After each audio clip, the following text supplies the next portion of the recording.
Next, over the course of the weeks and months ahead, there will no doubt be more to be heard from the new US administration about the American need to, quote, take control of Greenland. In the words of Donald Trump, for the sake of security of the free world, he claims. Marco Rubio, the new Secretary of State, gave an interview in the past 24 hours saying it's no joke. Denmark, for which Greenland is an autonomous territory in its kingdom, isn't laughing. Its Foreign Minister today, Lars Løkke Rasmussen, reiterating it's not for sale. The geopolitical race for control in the Arctic has been heating up for some time, as fast as the icy fjords are melting and opening up new sea routes, exposing mineral deposits and exposing countries to new security threats too.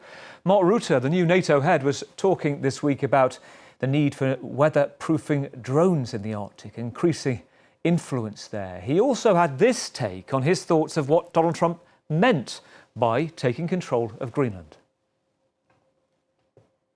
What he is really trying to get at is that we have to be watchful of what is happening in the Arctic. And Russia is speedily working on getting its act together on the Arctic. Take, for example, the issue of icebreakers.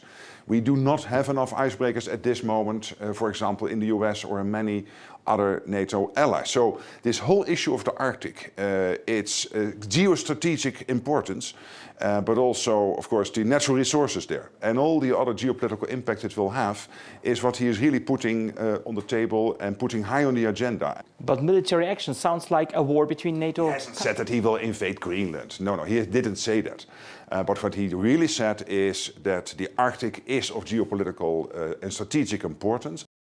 Mark Rutte, they don't call him the Trump whisperer for nothing. He didn't say he wasn't going to invade Greenland, but he didn't rule it out either. Klaus Dodds is from London, a professor of geopolitics at Royal Holloway and University of London, fellow of the Academy of Social Sciences, author of Border Wars. A perfect person, Klaus, to explore the region right now and to meet the neighbours. Talk us through, if you will. Let's start by turning the globe on its head. Klaus, looking down from the North Pole, talk us through the key nations, the interests here, the locals, are they friendly, and those who are less so? Yeah, good evening. Pleasure to join you. I mean, I think the first thing to say about the Arctic region is it's a circumpolar region. If you look at the map, you'll quickly discern there are 8 Arctic states, and they range in scale and size from enormous Russia that represents 50% of the Arctic region to the next largest, which is Canada. And then you work your way all the way down to Iceland, which is clearly a great deal smaller. 2 things to say straight away about the Arctic, particularly in the current moment. We now have 7 out of the 8 Arctic states that are a member of NATO. And it's worth remembering that when Arctic cooperation was a great deal happier 10, 20, even 30 years ago, that number was smaller. It was 5 rather than 7. And the second thing to say is that's been utterly transformative is there's so much more interest in the Arctic from third parties. And the most notable is China. And then on top of that, when you throw in the consequences of the full-scale invasion of Ukraine by the Russian Federation, what we've seen in effect is the creation of a bifurcated Arctic, an Arctic split into 2, a Russian Arctic and an Arctic more towards Europe and North America. And poor old Greenland, you might say, finds itself geographically, politically, economically in the middle of all of that split. Now, as we're talking, you can see underneath there's the line Arctic, the new El Dorado question mark. And I think it takes us on to something you've looked at for some time, which is when the ice melts, and as the ice melts with global warming, what's underneath it, the trade routes that are being opened up, the minerals as well. Some analysis suggesting that by 2030, we might have a day that's completely ice-free. Talk us through the dynamics there. Yeah, so the first thing to say is that for around 500 or 600 years, the Arctic has been conceived of as an El Dorado of some sort or another. You know, centuries ago, for example, the European explorers were, of course, trying to find that Northwest Passage that was going to magically link Europe North America and, of course, Asia. And in those days, the trade was in things like whales and seals. Nowadays, it's oil, gas, and a range of minerals, including rare earths. And as you rightly note, as there has undoubtedly appeared to be far less sea ice, particularly multi-year thick sea ice, so, of course, people have spent a great deal of time predicting how the Arctic Ocean might become more of a blue water environment, whereas in the past it would have been literally considered to be a frozen desert.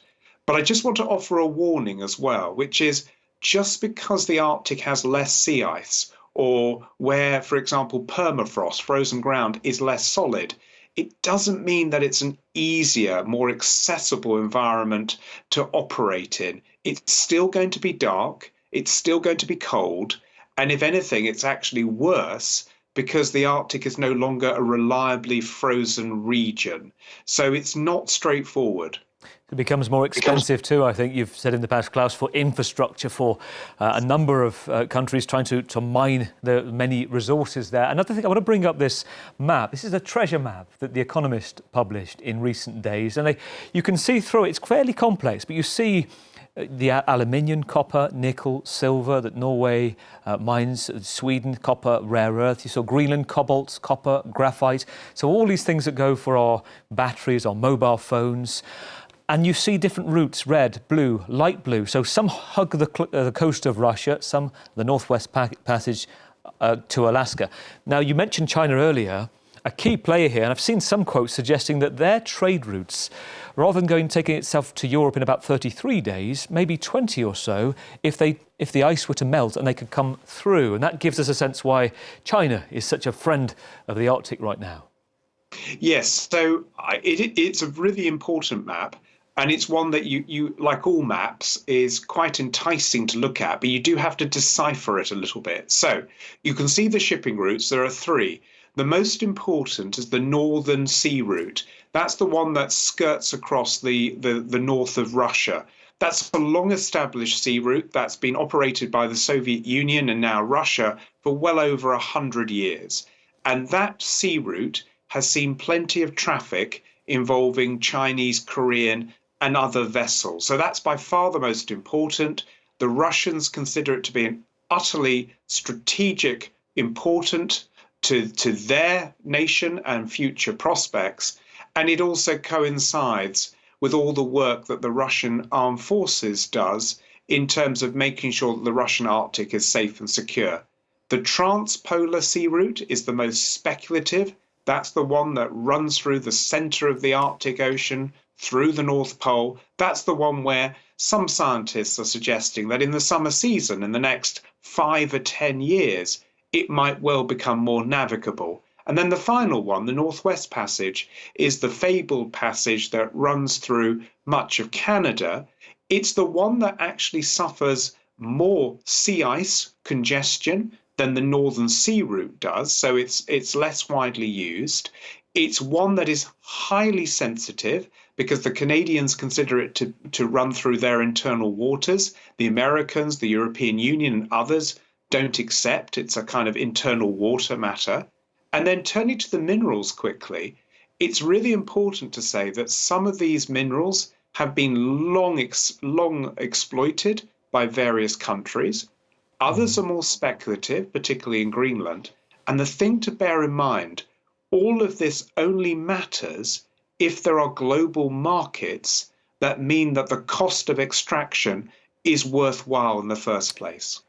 Klaus, it's been a pleasure to talk to you and gives us a taste. I think if your book Border Wars takes us through that and more, we will talk more as this story develops. Great to talk to you. Klaus Dodds, Professor of Geopolitics at Royal Holloway and Executive Dean for the School of Life Sciences and Environment. Thanks for your time. And stay with us here on France 24. We'll be back in just a moment.